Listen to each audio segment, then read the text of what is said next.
소규모로 개발된 그런 도시, 자연 발생적으로 만들어진 광장이라고 볼 수 있을 것 같습니다. 분위기가 엄청 좋습니다. 1886년도에 어떻게 이런 걸 생각하지? 아니 그림인데? 포르투 시내에서 느낄 수 없었던 막 새소리와 목가적인 느낌이 있는데 여기까지 온 김에 포르투 와인 한 잔 마시고 갈까요?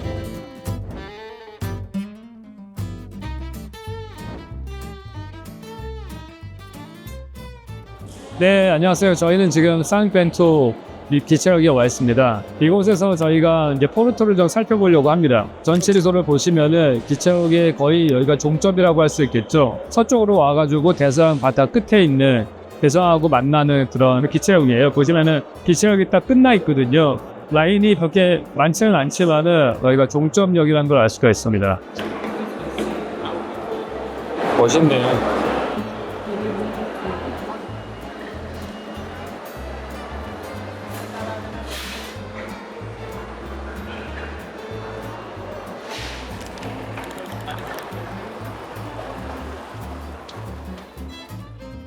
네, 저희 지금 상벤투 지하철역에 와 있는데요. 이 역을 요 부분이 알바로 시자가 디자인을 했다고 해서 한번 둘러봤습니다. 되게 단순하긴 하지만은 그분의 디자인 스타일이 딱 잘 보이는 것 같아요.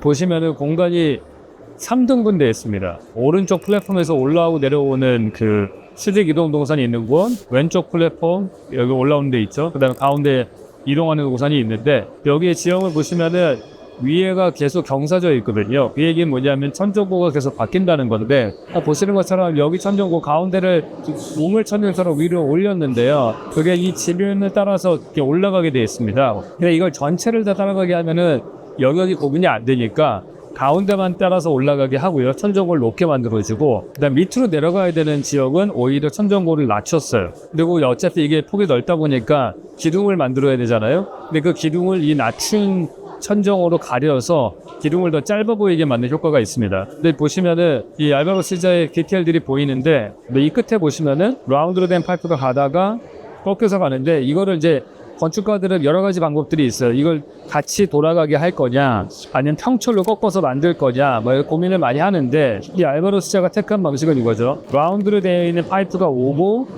만든 다음에 여기를 잘라서 여기는 판판한 재료로 만들고 용접을 해서 갈아냈잖아요. 그러니까 이것만으로도 되게 조형미가 보이는 그런 디자인입니다. 이게 별게 아니지만 이게 멋있는 것 같아요. 여기 지금 올라오는 에스컬레이터가 있고 여기도 이제 에스컬레이터를 타고 올라가면은 이 공간감은 또 완전히 왼쪽에서 느낄 수 없는 그런 공간감이 나오는 거죠. 이게 구조체 벽을 역할을 할 텐데 이거를 기둥으로 할 거냐 아니면 벽으로 할 거냐 이런 고민을 건축가들은 하죠. 근데 이거는 기둥으로 했을 때는 뭐가 이상하냐면 에스컬레이터의 기울기하고 옆에 있는 계단하고가 달라져요. 왜냐하면 계단은 중간에 계단 찬이 생겨야 되잖아요. 근데 얘는 그냥 한 방에 올라가기 때문에 그런 이상한 컨디션이 나오게 되는데 이걸 오히려 벽을 연결해서 만듦으로 인해서 완전히 다른 두 개의 공간감을 만들어주고 측면에서 봤을 때에도 훨씬 더 깔끔한 그런 디자인이 나오게 하는 겁니다. 아마 저렇게 턱 진 거는 건축가가 의도한 바는 아닐 것 같아요. 딱 맞추려고 했을 텐데 잘 안 따라줬겠죠.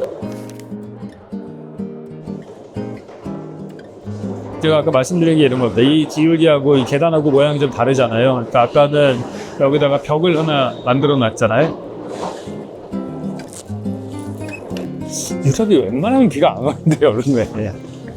리스본에서 봤던 거랑 스케일이 좀 완전 다르죠. 리스본에서는 우리가 직선의 도로망을 다시 구획하면서 건물들이 일단 하나의 규모가 되게 커지고 창문들도 되게 단순하게 반복되게끔 되어 있는데 보시는 것처럼 필지 사이즈가 되게 작아요. 그러니까 이거는 중세 때의 도시의 모습이 그대로 더 남아있는 곳이기 때문에 그런 거죠. 막 도로의 모양도 삐뚤삐뚤하고 단일 빌딩의 사이즈도 작고 높이는 다 들쑥날쑥하잖아요. 특히나 저런 건물, 오래된 건물들의 창틀을 보면은 조금 더 돈을 많이 들어서 만든 걸 볼 수가 있어요. 리스본의 대참사 이후에 대량 생산하는 70년대 아파트 같은 건물이라고 볼 수 있겠죠. 이 나라에는 이런 스타일 되게 많네요. 돌에다가 이런 미니멀한 아키텍처가 박혀있는 딱 만나는 이런. 그러니까 알바로 시자나 아니면 에두아르도나 둘 공통점은 장식이 별로 없는 건축을 한다는 거예요. 다른 유럽의 국가들에 비해서는 1인당 국민소득이 높은 나라도 아니고 이 나라에 맞게끔 미니멀하지만 정리가 되어 있는 그런 아름다움을 추구했던 걸 볼 수 있어요. 네, 저희가 지금 산벤투 기차역에서 나와서요. 이 라인을 따라서 쭉 가면은 에펠의 제자가 설계한 다리가 나옵니다. 그게 이 포르토의 가장 유명한 건축물이거든요. 그거를 보러 가도록 하겠습니다. 저희가 봤던 지하철역에서 지하철을 타면은 그 라인이 이 다리를 건너서 이제 강남으로 가나 봅니다. 좀 무서운데? 엄청 높아요.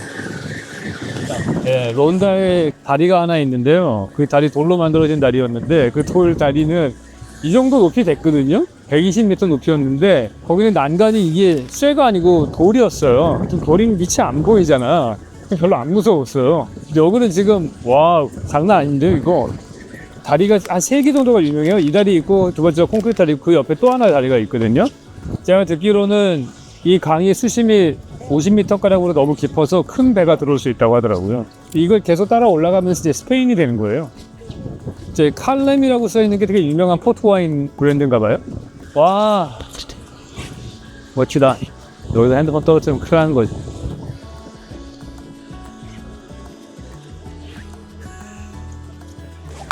갑시다. 그래도 전차가 다녀도 좀 덜 위협감을 느끼지 않아요? 트럭이나 버스가 다니면 되게 위협감을 느끼는데 전차는 딱 그 궤도로만 다니기 때문에 내가 특별하게 잘못하지 않으면 나한테 돌진할 일이 없잖아요. 그런 면에서 좀 안정감을 느끼는 것 같아요. 진짜 조그만한 도시네요. 올라가 볼까요?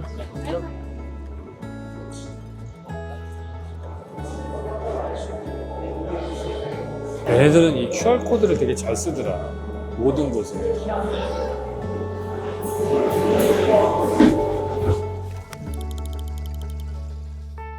은근히 이런 거 시설 잘 돼 있는데 전차도 되게 괜찮고 깨끗하고 좋았고 케이블카도 좋고. 와. 이 왼쪽에 있는 전애들이 다 포트와인 와이너리들 전시장 겸 뭐 이렇게 파는 거죠. 견학할 수 있게 있는 거. 사전조사는 저희 대학원 수업에 김현호 학생이 많이 발표를 잘 해주셔가지고 사전 지식을 안 상태에서 와서 지금 포르투갈을 잘 보고 있습니다. 그 친구가 포르토를 발표를 했는데 너무 디테일하게 잘 발표를 해준 거예요. 그 줄무늬 마을도 그 친구 때문에 알게 됐어요.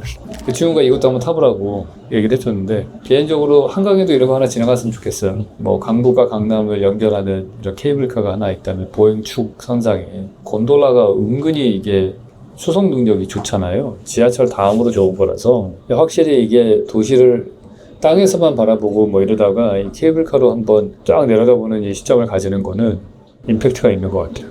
대학원생들 20명이 하는 수업인데요. 전 세계의 도시를 하나를 선정을 해서 그 도시의 구성이 어떻게 되어 있는지 그런 거를 연구조사하는 그리고 이제 발표를 하는 수업이에요. 재밌습니다. 그거 보고 있으면은 세계 여행하는 것 같아요. 지원학생 성적이 A 플러스죠. 갑시다. 여기까지 온 김에 포르토 와인 한 잔 마시고 갈까요? 이 다리 같은 경우에는 딱 건너자마자 엄청난 시설들이 있잖아요, 좌우에. 근데 우리나라는 다리 건널 때 올림픽 대교하고 막 이런 한강 강변북로 이런 것들이 있으니까 저 느낌이랑은 확실히 다른 것 같아요. 이 다리 같은 경우에는 진짜 훌륭한 게 1층은 자동차하고 사람이 다니거든요. 주변 공간으로 레스토랑과 이런 것들이 쭉 있는데 그게 연결이 돼가지고 그대로 건너가서 그것도 되게 짧은 구간으로 한 100m만 걸으면은 이 강남으로 넘어올 수 있으니까 너무 그 기능을 잘 하는 거죠. 내가 전에 누구랑 식사를 하는데 그분이 이 포르토 와인을 너무 좋아하셔가지고 컬렉션을 쭉 갖고 있더라고. 연도별로. 근데 식사 딱 끝날 때쯤에 교수님이 몇 년생이시죠? 딱. 그래서 몇 년인데요? 몇 년산으로 딱. 나하고 나이가 똑같은 와인을. 미국에서 그러잖아요. 딸이 태어나면은 그 해에 나온 와인을 엄청 몇 박스를 산대요. 그러고 나서 그거를 지하실에다 보관하고서 그 딸이 결혼할 때 그 와인을 따는 거예요. 저거 있는데? 저 타야 되는 거 아니야? 우리 갈 때마다 하나씩 타잖아.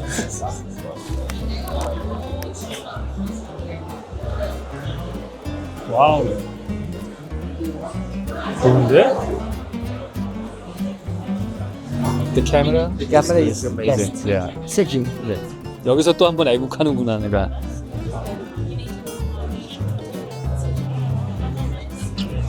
이거 엄청 많은데? 맛있어. 딱 맛이 교회에서 성찬식 때 주는 포도주 있잖아. 그러니까 포도주스 같은 포도주. 달짝지근한 와인이 왜 아이스 와인이라고 있잖아요. 포도를 수확해야 될 시기를 넘겨서 어릴 때까지 당도를 높게 해가지고 싸가지고 만드는 그거랑은 또 약간 맛이 달라요. 이거랑 이게 제일 맛있는 것 같아. 한번 드셔보세요.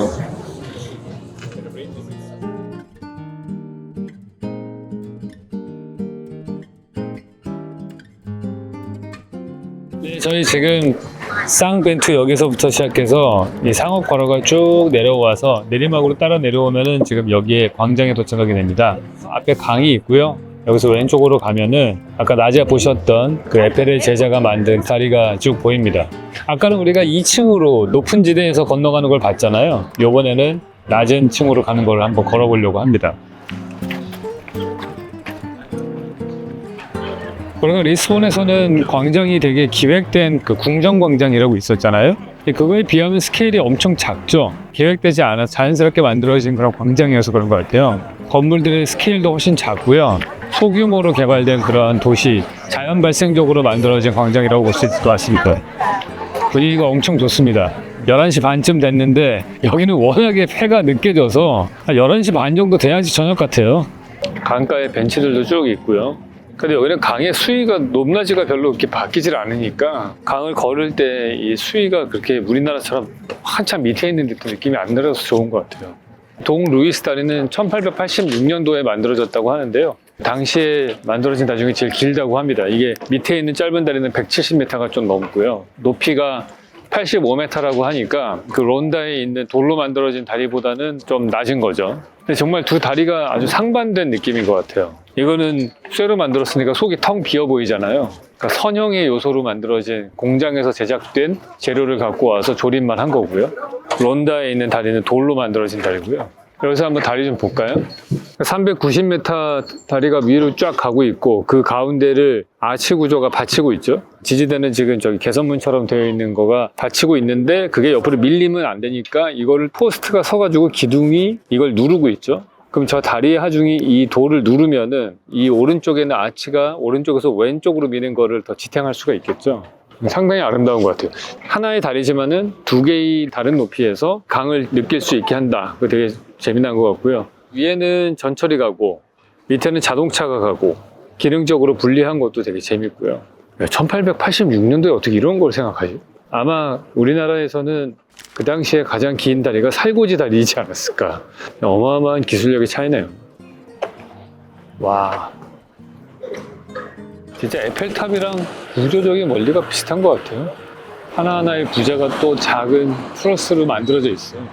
이게 용접도 아니고 리벳으로 한 거잖아요, 리벳. 우리가 잘 아는 타이타닉 호도 이 방식으로 만들었다고 하더라고요. 그래서 빙하가 옆에서 이거 막 긁고 갈 때 이게 다 뜯어진 문제가 생겼다, 뭐 이런 얘기 하잖아요. 이 사람들이 이거 구조 계산을 어떻게 했을까? 이게 위에 기차 지나가는 소리인가요?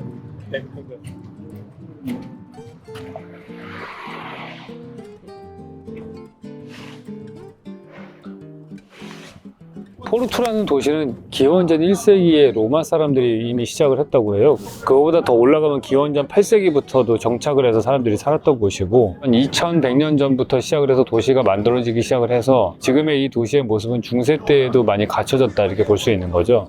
저는 개인적으로 더 매력적으로 보였던 부분은 이 깊은 계곡에 다리가 딱 하나 놓여져 가지고 강남과 강북이 다른 어떤 도시보다도 되게 밀접하게 관계를 갖는다는 거예요. 보통 강남하고 강북하고가 밀접한 관계를 갖는 그런 도시의 대표적인 거가 파리인데 파리가 이 강폭이 한 100m 정도밖에 안 되거든요. 한강은 한 1km 정도 되니까 강북 강남이 너무 이게 교류가 적은 편이죠. 근데 여기는 낮은 쪽이 170m 정도 되니까 세느강보다는 좀 2배 정도 넓은데 세느강은 남북으로 강 건너편과 이 편이 다 평지로 돼 있잖아요. 근데 여기는 아주 급경사로 돼 있어요. 그래서 두 층의 다리가 놓여져 있다는 것도 되게 독특한 컨디션인 것 같습니다. 이런 비슷한 컨디션이 뭐 샌프란시스코의 금문교 같은 정도가 될 수 있을 것 같은데 거기는 너무 넓으니까 양측이 교류가 전혀 없는데 이거는 스케일도 작은데 높이는 되게 높은 우리가 단면을 생각해 보시면 1대2 비율인 거죠. 그게 포르투의 도시 경관을 결정하는 데 되게 지대한 영향을 끼치는 것 같아요. 강 건너편에서 바라보면은 급하게 구릉으로 되어 있는 풍경은 정말 한남동 유엔빌리지 쪽하고 거의 비슷한 것 같아요. 그런 느낌으로 쭉 연결이 돼서 되게 아름다운 풍경을 만들어내는 것 같습니다. 찍는 느낌도 나쁘지 않네. 아, really? 외국인인데 한국에서 봤다고. 셜록 현주를 봤다는 거지? 네. 와, 어디까지 얘기했지? 네, 포르투 되게 매력적인 도시인 것 같아요. 제가 좋아하는 지브리 만화 마녀 키키에 나오는 배경 같기도 하고, 작은 공간 안에서 되게 다채로운 걸 즐길 수가 있고, 구글 맵으로 음식점 치시면은 거기에 평점도 쫙 나와 있는데 맛집들도 되게 많고요. 한번 오셔서 즐기셔도 되게 좋을 것 같습니다.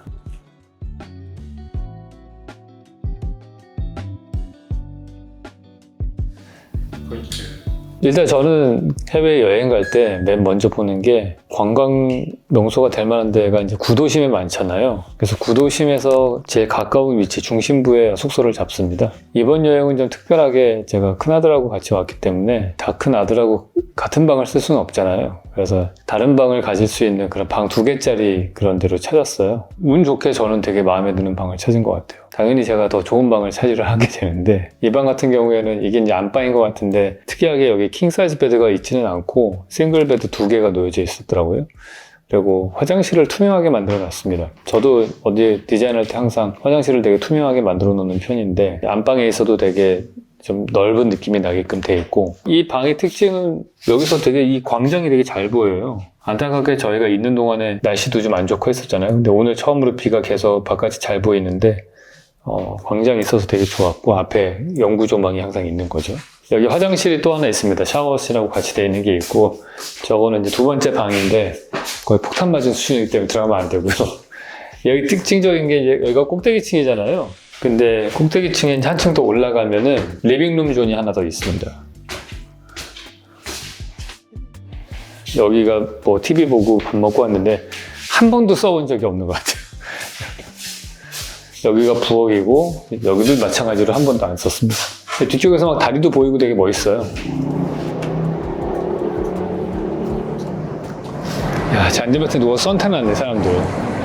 이제 제가 보니까 여기 관광객들이 많아서 이 건물 통째로 다 되게 오래된 건물인데 완전히 다 리모델링 한 것 같아요. 특히 이렇게 현대식으로 고친 데는 에어컨도 들어가 있거든요. 되게 모던하게 잘 고쳤는데 역시 엘리베이터 있는 데 살아야겠더라고요.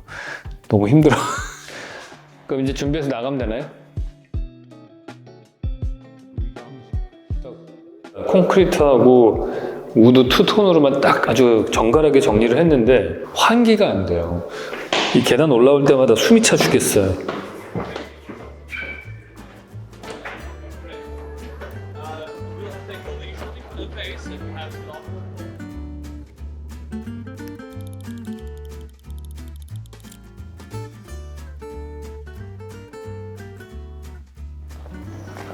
(1820년에) 설립된 그라함스라는 포트 와이너리입니다.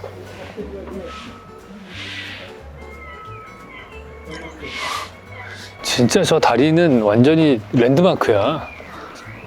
어딜 가나 이정표가 되는 것 같아요. 아주 그림인데? 포르투 시내에서 느낄 수 없었던 막 새소리와 이런 목가적인 느낌이 있는데 장류는 그냥 포르투가 보여요. 여기서 완전 여기 그냥 시골 같아요. 불과 20분 전에는 저기 어디 시끄러운 데 있었는데. 저희가 지금 포트 와이너리에 와 있는데요. 일단 사전조사를 좀 해봤습니다. 포트 와인의 역사에 대해서. 포트 와인을 만들게 된 역사적 배경이 되게 흥미로운데 영국 사람들이 중세 때부터 되게 와인을 좋아했다고 해요. 영국은 당시에 프랑스의 보르도 지방까지 영토를 확보하고 있었기 때문에 프랑스의 보르도 지방에서 와인으로 포도주를 만들었었는데 백년 전쟁이 1300년대에 생깁니다. 근데 백년 전쟁 때 영국하고 프랑스하고 영토 전쟁을 막 하다가 그 보르도 지방을 다 빼앗기게 되는 거죠. 그 다음부터는 영국 사람들이 포도주를 생산할 수 있는 그러한 다시 없게 되는 거예요. 그 대안을 찾은 게 이제 포르투갈이었어요. 이제 포르투갈에서 와인을 만들어 갖고 수입을 하려고 했는데 문제는 거리가 좀 멀다 보니까 그 shipping하는 과정에서 상해가지고 식초로 다 바뀌는 그런 일들이 많이 생겼다고 해요. 이거를 해결하기 위해서 생각해낸 방법이 발효 중간에 브랜디를 넣어서 발효를 중단시키고 알코올 도수 높으면서 단맛이 나는 그런 와인을 만들기 시작을 한 겁니다. 그래서 포르투 와인이라고 보통 불렀는데 그게 시간이 지나서 영국식 발음인 포트 와인이 되었다. 그게 이제 히스토리입니다. 그래서 맛을 보시면은 되게 달짝지근합니다. 보통 디저트 와인으로 많이 먹는다고 해요. 저같이 그렇게 뭐 술 맛을 잘 모르는 사람도 달짝지근한 맛에 이렇게 마시게 되는 그런 술인 것 같아요. 와인 냄새 난다. 포트 와인 냄새.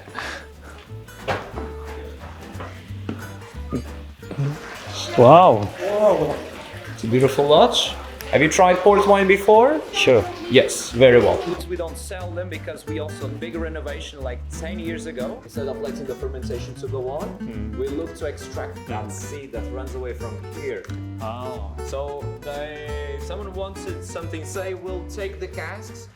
Question. Of course. Is there some glue between these two panels? There's no glue. 캐스크라고 하는 그 오크통 만들 때 글루 같은 거 전혀 안 쓰고 프랑스산 오크나무만 쓴대요. 그래서 그거를 완벽하게 건조시킨 다음에 그 조립을 다 하고 와인을 담으면은 수분이 들어가면서 얘가 팽창하면서 딱 이제 밀착이 되면서 된다는 거죠. 근데 그 중에서 이제 좀 새거나 그런 게 있을 때 쿠퍼라고 하는 사람들이 와가지고 그거를 고치는데 조금 흘러내리는 거는 큰 문제가 안 되는데 이게 드립 뚝뚝 떨어질 정도면 되게 심각한 문제다. 근데 이제 그거를 막기 위해서 종이를 이렇게 말아가지고 그 갭에다가 채워 넣는다고 하더라고요. 근데 그게 진짜 그 에이징 시켜가지고 몇 년도 산 뭐 이런 거 하는 거의 핵심인 것 같아요. 그 술의 종류가. So our celebration of a birthday. Any of you young fellows are from 95? You have here the single harvest. 93. Oh, 93. I'm from 93. Let me tell you. It's the worst. For as long as you wish. 아하. All right? 19 to 21% by law. 네. With the character of those ports without running out. On the day they launched the product, I was at the shop and they brought us a little sample to try. For another couple of years, so it all blooms nicely. Let me show you. 우리 어저께 먹었을 때 약간 위스키만 났던 게 그건가 보다. 그 어저스트 해가지고. 1827 over these pages. Wow. So very old books. And you can also see by the picture, the beautiful vintage year. I missed this one by a couple of weeks. This is what we call a family's collection. Is 1969이 없네. oh, you're younger. Which one? 69? 1969. Maybe we passed on it. We are the providers of port to the royal family, so we decided for the king to celebrate, we sent him 2 bottles. 1994년도가 되게 좋은 거래요. The Grams is the only port winery to sell the To the royal family? yeah, royal family. Well, I think we don't sell them, we mostly offer it. I see. All right, guys ready for that tasting, yeah? Yeah. Yes. Sorry, yes. it's like... 오. Actually, great water from over the left side. You have there. Feel free. All right. You can always grab a glass and drink the port. All right. 맛있네. 달짝지근하고. 이게 지금 30년 된 거잖아요. 맛있다. 1800년대 것도 있었잖아요. 그거는 훨씬 더 비쌌던 것 같아요. 이 포르투에 왔으면 포르투 와인은 꼭 마셔봐야 될 것 같고요. 여기 특산물이기도 하고 그 역사를 보면 영국하고의 관계나 뭐 이런 것들이 되게 재밌었던 것 같고요. 일단 와인을 잘 모르시는 분도 포르투 와인은 싫어할 리가 없을 것 같습니다. 거의 그냥 초콜릿 먹는 느낌으로 마실 수 있는 와인이기 때문에 되게 즐기시면 될 것 같습니다.